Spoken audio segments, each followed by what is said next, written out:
there was a period of years where your name was spelled wrong in my phone. I did not know that. And I want to apologize for that. That's okay. You're probably the 53rd person who I've caught. Okay, Yeah. that's good. I mean, it makes me feel a little better, but I still feel bad. But your name is not uncommon, Correct. but it's not Chris. You know what I'm saying? Yes. And I love my name, but I make jokes and I say, I feel like my parents must have just said, what is the most common, boring name I can give my son? That's what they gave me, right? I love it, though. I think it's a great name. But the thing is, there's another name that's quite common, Josh. You know anybody named Josh? A few. Probably a few. Yes. Same here, a few Joshes. But during COVID, there was a famous Josh that I would like to talk to you about today for just a moment. His name was Josh Swain. And I don't know if you saw this during COVID. I did not myself, but out of boredom, he decided, I wonder how many people have the name Josh Swain. And so he made a Facebook message with every person on Facebook named Josh Swain, which was a lot of people, it turns out. And there's kind of an internet meme sort of circulated from this point on. It was a screenshot of his message, and it says this: "You're probably wondering why I gathered you all here today." And someone says, "Because we all have the same name?" ? And he says, "Precisely. 4/24/2021, 12 p.m. Meet at these coordinates. We fight. Whoever wins gets to keep the name. Everyone else has to change their name. You have a year to prepare. Good luck." And it's funny, right? It's hilarious. Yeah. And I started, but the thing is, it actually didn't stop at the message. A year later, we had what is now referred to as the Josh fight. While it was a complete joke, a big meme, over 1,000 people showed up to that place. Not just Josh's. I think there were like 50 some people named Josh. And they had their fight. And to be fair, there wasn't an actual fight. There was no fight. There was rock, paper, scissors involved, but there was no real fighting. But they used it as a charity fundraiser, and they ended up raising like thousands and thousands of dollars for the Children's Hospital and Medical Center, CH&MC Foundation in Omaha, Nebraska. This was in Nebraska. And they also apparently gathered like hundreds and hundreds of pounds of food for the local food bank. So it ended up being a great thing. Yeah. And actually, two times there have now been a Josh fight. And he wanted to keep it up forever and ever, but I think after 2 years realized that it is relatively hard to just gather Joshes. Which is, I guess if you're going to pick a name to gather, maybe that's an easy one to do. Yes. Probably be less Paytons than there would be Joshes. Yes, and I'm going to lose to Manning, by the way. Yeah. For sure. And if you could get him, though, we could maybe have a successful fundraiser. Oh, you're totally right. Okay, I take that back. So maybe what we do as our annual Factoid Podcast fundraiser is we pick a charity and we try to get Payton Manning to come. I don't know. So if you guys think that's a good idea, and then you know anybody named Payton, let us know, and we'll start planning. Payton fight.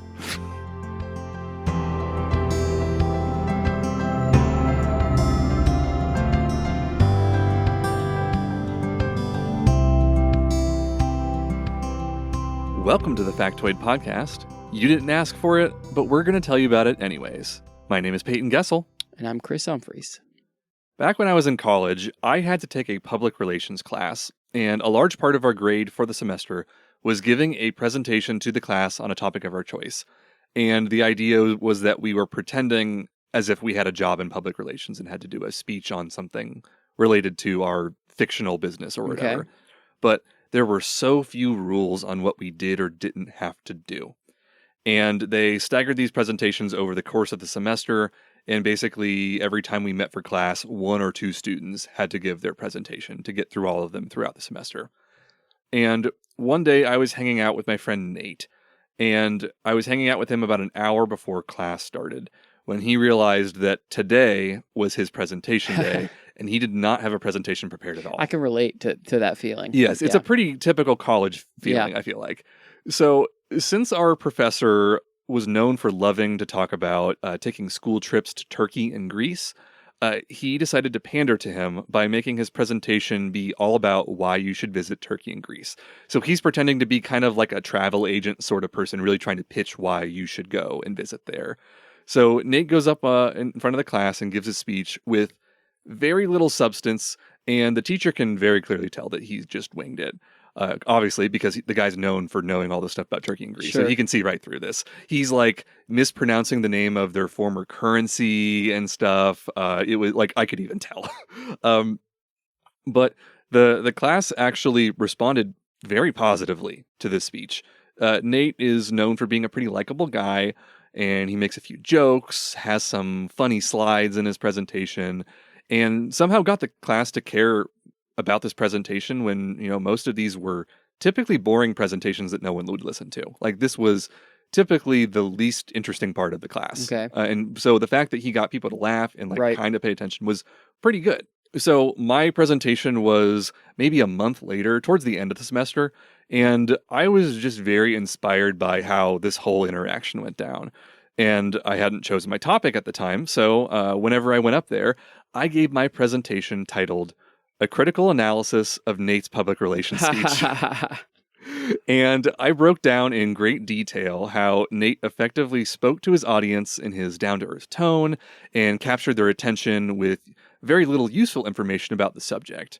And our professor did not like this at all. I basically had made a laughingstock out of the class. Like, they honestly, though, they were even more captivated by my speech than Nate's speech. And I purposely made sure I followed the rubric to a T. It was well researched. I put a lot of effort into it. And even though I was kind of trying to say public relations is kind of a joke because it doesn't matter what you say, like, he had to give me an A. That's funny. And I actually closed my speech by saying, and I pulled this up on my Google Drive from 10 years ago, Nate proved that a speech could have no substance and still be successful. And, now that I am over 10 years removed from that day, I've realized how true that really is in life. It is surprisingly easy for people to fake it until they make it. Yeah. Or at least for a while. Yes. Only about 30 or 40 people witnessed Nate's presentation in my PR class. But today I want to tell you about a man who faked it until he made it in front of a very large audience. And this man's name is Guy Goma. Guy Goma was a French Congolese man living in the UK in 2006. He was looking for a job as a data cleanser, which, have you ever heard of that as a job? No. Yeah, like I imagine someone with like a giant mop and a hard drive. I imagine it's some sort of like, I don't know, formatting hard drives. I could not find much about data cleansing. Yeah. But anyways, this is something that he felt like he was good enough at. So he lands an interview to be a data cleanser at the BBC, the British Broadcasting Corporation. So he's sitting in the lobby waiting to be called, and someone finally comes out and says something along the lines of, "Are you Guy?" So he's like, yeah. So he stands up and he walks away with them. And then he's ushered into a room where he gets his hair and makeup done. And then they put a microphone on him. And at this point, Guy's thinking, like, this is obviously pretty strange. But then again, like, maybe they just want to record my interview so that, like, people can review it later. I feel like that's not the weirdest thing if someone tried to record your interview. Sure. So he's like, well, whatever. They're really official and fancy with stuff. I'll go along with it. But it turns out that there was another man named Guy who was also going to be interviewed that day. And this person's name was Guy Cuny. And he was a British tech journalist. So in 2006, Apple, like the computer company, was in the midst of a lawsuit with the Beatles record label Apple Corps over the name Apple. And Guy was there to provide context to the ongoing court case. But they had the wrong guy. So poor Guy Goma realized this too late when he's introduced on air as tech expert Guy Cuny. Oh, no. And you can see on his face the moment that he realizes what's going on. But he doesn't want to make a big scene. And I don't know too much about like his personal life, but like if he is from the country of Congo in like the French regions, English is probably his third language. Wow. So imagine like being on live TV in like a country that you like, you can speak the language, but like you obviously don't speak it as well as your native one, and being introduced as a tech expert.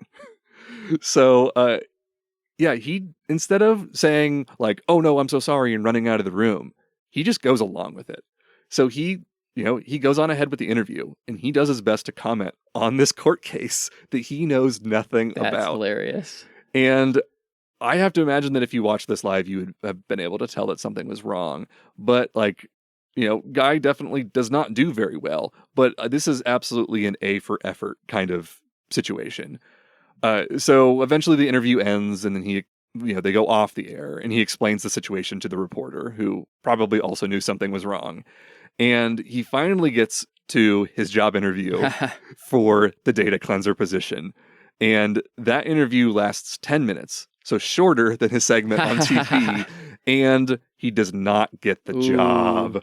I was trying to think of like, what is the better scenario? Like, would he have wanted the job after that? Like having I feel like the best case scenario is that he gets an on-screen position. Oh, yes. Exactly. Yes, now he's an anchor. Yeah, on accident. Yes. All of that work that he did to save face for the BBC in that moment. And they don't even give him an offer. I don't know. Like, yeah, it is kind of weird. Yeah. So we are almost 20 years out from that event now. And as modern journalists look back on this interview, Guy Goma actually made some pretty good predictions. No way. So I have a transcript of one of the things that he said during this interview. And bear with me, I'll paraphrase it afterwards. Actually, if you can go everywhere, you're going to see a lot of people downloading through internet and the website everything they want. But I think it is much better for the development and to inform people what they want and to get on the easy way, and so faster if they're looking for. Which kind of to paraphrase a little bit, Guy said that more people were going to use the internet for music downloads in the future. This guy basically predicted Spotify and Apple Music in 2006. And it really begs the question, is Guy Goma actually a tech expert? Yes. Like, or can anyone pretend to be a tech expert because it doesn't take effort? It's like you just say vague things that don't make sense. Like, everyone in the future will be connected, but somehow further apart. Like, if I said that in 2006 and you opened up your time capsule to now, you'd be like, well, yeah, how true was that? It's like social media. Oh my gosh, he's a tech expert. So in some ways, it's like kind of hard to say this stuff, but also maybe it's easier than I thought. Maybe we all are tech experts. And I think it goes to show the power of faking it until you make it. I'm sure that you, Chris, and most of our listeners have had a point in our lives where you heard someone talking and you were just thinking, this person has no idea what they're talking about. And it's a pretty universal concept.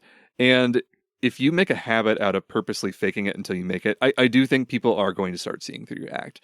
But for someone like Guy Goma, I give an exception too. He was thrown into a very unfortunate situation that I wouldn't wish on anyone. And while he obviously didn't do that well, he could have made so much of a bigger scene on live TV. Like, he could have just ran out. He could have said, like, no, I'm the wrong person. This could have been... It still is kind of in the top bloopers of TV news all the time, but it could have been like damaging to the reputation of the BBC. So if you ever find yourself in a situation of like a mistaken identity like this, where someone says like, are you so-and-so? The obvious response is just to be like, oh no, that's not me. Of course not. But if I've learned anything from taking my improv classes, you should just say yes. That's right. You might bomb on live TV. You might make a total fool out of yourself. But at least you can have a good laugh about it later.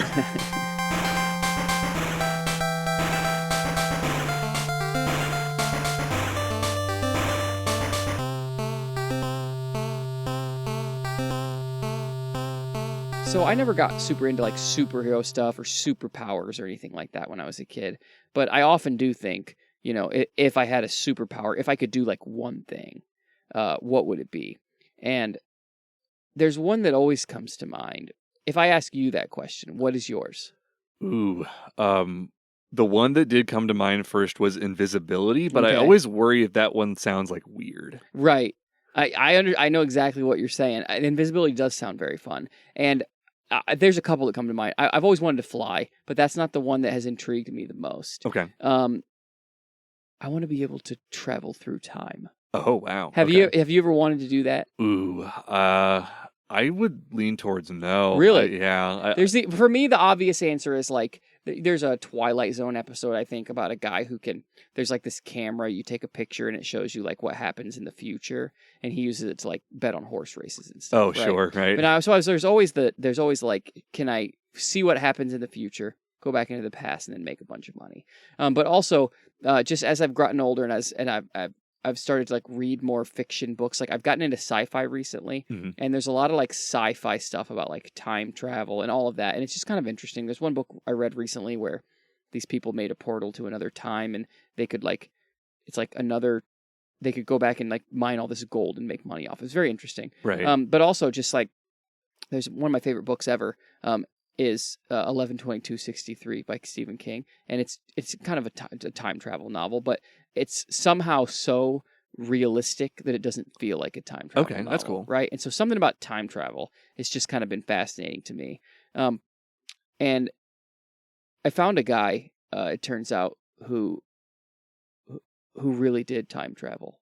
Okay. His name's Mike Madman Marcum, and he really time traveled as far as he would like us to believe. I listened to an interview. I found this show called Midnight in the Desert. Okay. It's like some radio show. It sounds familiar. It's hosted by a guy named like Art something. I don't know. But anyway, it's fascinating. And this guy interviews a lot of people in this sort of vein. People who I don't know, you know what I'm saying? Like Yes. and it's a really interesting interview. And so and this guy Mike, his story goes like this. He decided that one day he wanted to just make a fun, like a cool Jacob's ladder, which for those of you who don't know, it's like that Frankenstein thing that's like two pieces of wire with like electricity that go up through it, you know, like it like bzz, bzz, bzz, like that kind of thing. Okay. I don't know if I can describe that very well in audio form, but I just did like hand motions. Payton understood what I was saying. You made a really offensive gesture towards me. But look it up on the internet. But it got the point across perfectly. That's right. Look up electricity Jacob's ladder. You'll know what I'm talking about. You've seen it before. It's like two pieces of wire and there's like arcs that flow through them. And this guy Mike's like, he's just kind of a weird, quirky, like nerdy electronics guy, and he decided he wanted to make like this fun light show electricity thing, right? And so he builds it. And he builds it out of like the thing that makes his special is he like added a laser into the mix, right? Normally it's just like electricity and you get enough electricity that it affects the like atmosphere and like puts enough. I don't exactly understand how it works, but basically that's what makes it arc, right? And so he built this thing with a transformer and with two pieces of clothes hanger wire hanging out of it, and then this laser that he built out of like a diode from a CD player. And he built this Jacob's Ladder light show thing, right? And when he powers it up, he realizes that it makes this like, at the top of it, it made this like circular mirage type thing, right? And he couldn't tell if this was like, is this like in my eyes? Is this something I'm seeing or what, right? But it kind of looks like a portal. And he's like, I don't exactly know what's going on or why it's happening. I was just trying to make something that's fun. But he decided, as all curious people would, why don't I throw something into this portal, right? Because we're talking, it's on a small scale right now. It's a little thing, but he found a box, as you do when we got junk drawers around here, and he found some screws laying around. So he throws the screw into this mirage portal type thing that he somehow created with this CD diode and this transformer, and the screw disappears for a period of time, and comes back right where, and it appears in a different spot, basically where it would have been had it not disappeared, right? Okay. So like a few inches or a few feet in a direction, and it reappears, and then it falls to the ground. And he thought, I'm not sure what I'm seeing. Is it what's going on? And so he does this a couple times. He throws more things through it, and he's like listening, like, is it just making it invisible and it's falling? But he's like, there's no noises, nothing's falling, and it literally it disappears, it comes back, and it falls to the ground. And he's like, naturally, his understanding of what's going on, but like with physics and all this, is that this screw is going to a different time period and then returning back into the current time period, right? I think that's for me, the most logical leap. That's probably what I would have assumed as well. Right. After I built this contraption, which I definitely would have done. But this guy decides to build this thing. And he thinks, well, if this can make a screw travel through time, I wonder how big does it need to be to put other stuff through it? Like me. Like how big does it have to be? Because he didn't start out trying to make a time machine, right? Right. He just started out making a fun little home project, and it turned into, well, it turns out he can make a time machine.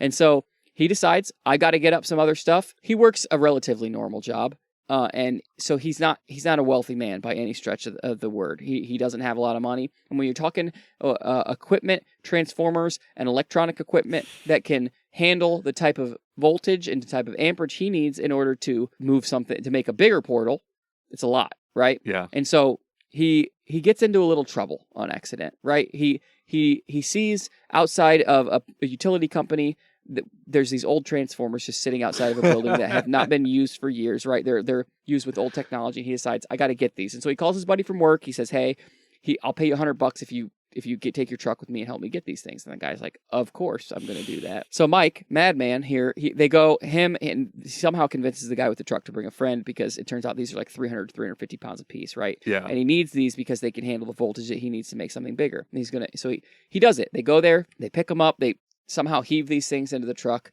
hundreds and hundreds of pounds each of them. He only needs one, but he thinks, I might need more in the future, so I'm just going to go ahead and take all of them because I'm already doing this.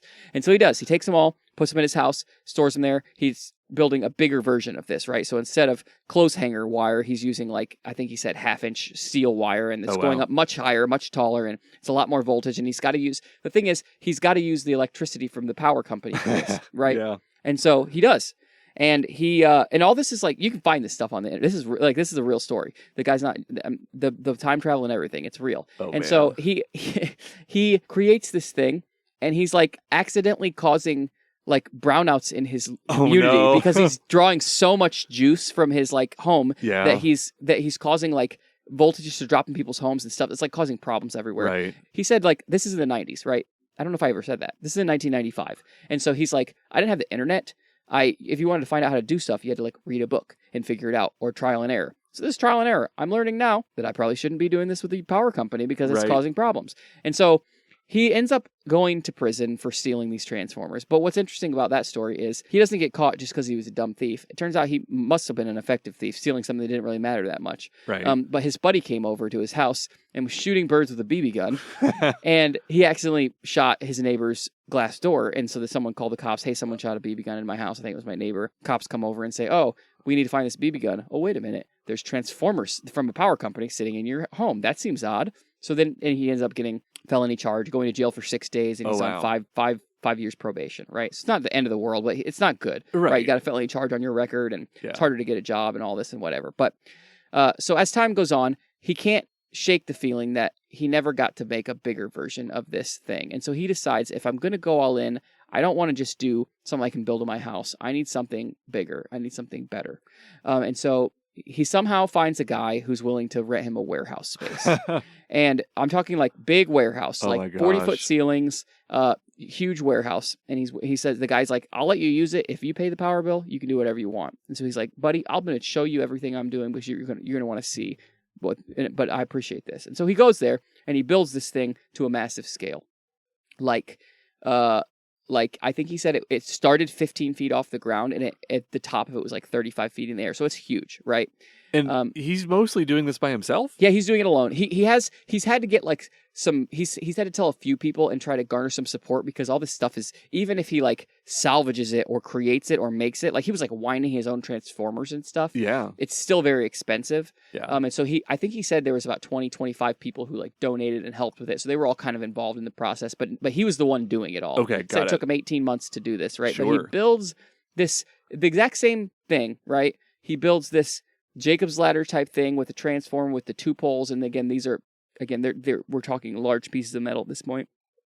Has another big laser that he built out of some way you build a laser. Again, there's a little bit of this is over my head, but he builds this thing in a warehouse, and it's big enough, and he's able to create this portal once again, but a much bigger scale, and it's different, right? This is more of like a circular thing, and there's magnets involved. He's like gotten down to where he understands the science of this time machine a little bit more, and he knows that this is how I have to do it. So it's basically, it ends up being like 15 feet tall or 20 feet tall, and it's like two cylindrical things. It ends up making like about a 5-foot wide portal. Okay. And so he for a while, I think he said a couple hundred times he was testing with like other things, right? Because he's like, I'm not just going to jump in this thing without testing it. Sure. So he tries it with like guinea pigs and rabbits. And so what happens is the rabbits or the guinea pigs, they go into the portal, they disappear. Like you have to drop them in, basically. You drop them from the ceiling, they fall down. Before they hit the ground, they disappear, and they end up showing up somewhere between 50 and 150 yards away, east or west. Oh. Right? And so like people are like he's outside searching for these things, right? But he'll find them, and they're okay. They're fully intact, and he's like, obviously they can't speak to me. I don't know how they're feeling, but they seem to be doing okay. Right. And so he does this hundreds of times. He throws bigger items in there, right? And everything is And he's like, even inanimate objects, they were still ending up between 50 and 150, sometimes more, sometimes less, like, but east or west. It never went north or south. He's like, and he said, the only thing I can think of is it must have something to do with the Earth's magnetic field. I don't know. Sure. Which makes perfect sense. Yeah, exactly. And so he's doing this and he's testing it. And he's like, you know what? I've got to just do it. And obviously he's using like the power of this warehouse, but he's also got generators and a ton of stuff because he says that this one was 3 million volts, okay, which is like a crazy amount. Yeah. It turns out I learned the electric chair has like 2,500 volts. So like, it's, this is like, serious. This is enough to, if you happen to come in contact with something that gets this electricity to go through your body, you are gone. This is like Looney Tunes pile of ashes. Yes, this is crazy. Yeah. Right. But every sci-fi book I've ever read, they can't have the technology for time travel without crazy amounts of power. They just usually figure out more efficient ways to make the power, right? Sure. So he's got generators all around. He's pulling enough from the grid that he's not going to brown out the city like he did, but he's also got the power to do it. And he jumps in the thing and he said his biggest fear wasn't that like he would die. His biggest fear was that it wouldn't teleport him and he would be jumping from 35 feet off the ground and falling to the ground. So he's like, I just turned this thing up to maximum and just jumped in because I didn't want to fall to the ground. And this is the crazy part. Madman Marcum says that he opens his eyes and he's in the middle of a field 800 miles away in Ohio. Okay? And it's 2 years in the future. 2 years. He went in this thing at 1998. He wakes up in the middle of the field. He doesn't know where he's at. He's kind of by Cincinnati. It's a town called Fairfield, Ohio. It's the closest town he finds. Absolutely. This is where he ends up. And he walks in. He ends up going to a homeless shelter. He said after a few days he remembers his name. After a few days he remembers his social security number, and he's able to get a driver's license. But he has to go to a homeless shelter. He finds out it's 2000 now because of the newspapers they give. And he says, what's going on? But he realizes that his body experienced time travel.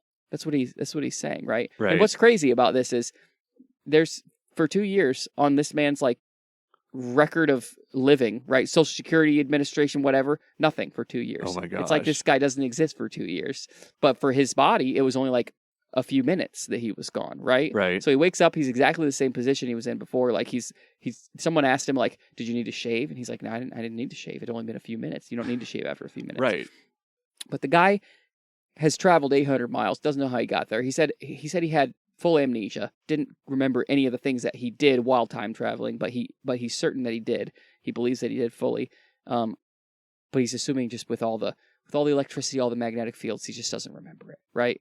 But like, and there's like, from what I understand, like there's like record of a crazy man being found in the middle of a field in Ohio, and like this is not just him saying this. No, like there's a lot of things that add up with this guy, and he was like off of the earth for a few years, like no one could find him. The guy who was leading the interview was like, he's like, I was trying to reach out to you because I want to interview you again, but I thought you were dead. I thought you killed yourself because of what you're doing. Sure. And I will say that, like I said, this guy interviews a lot of people like this, and so he's very good at treating them like normal people. You know what I'm saying? And so I will say that I've met a few people who tell stories like this guy. Sure. Very convincing. Yeah.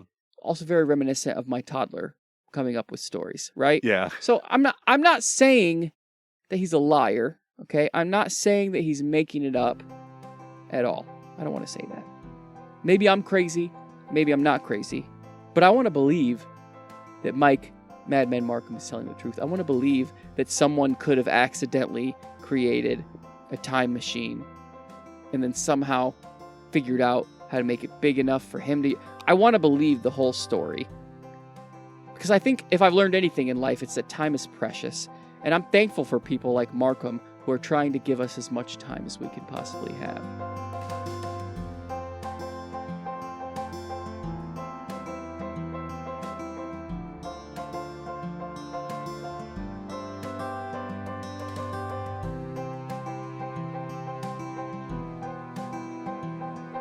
Thank you for listening to the Factoid Podcast.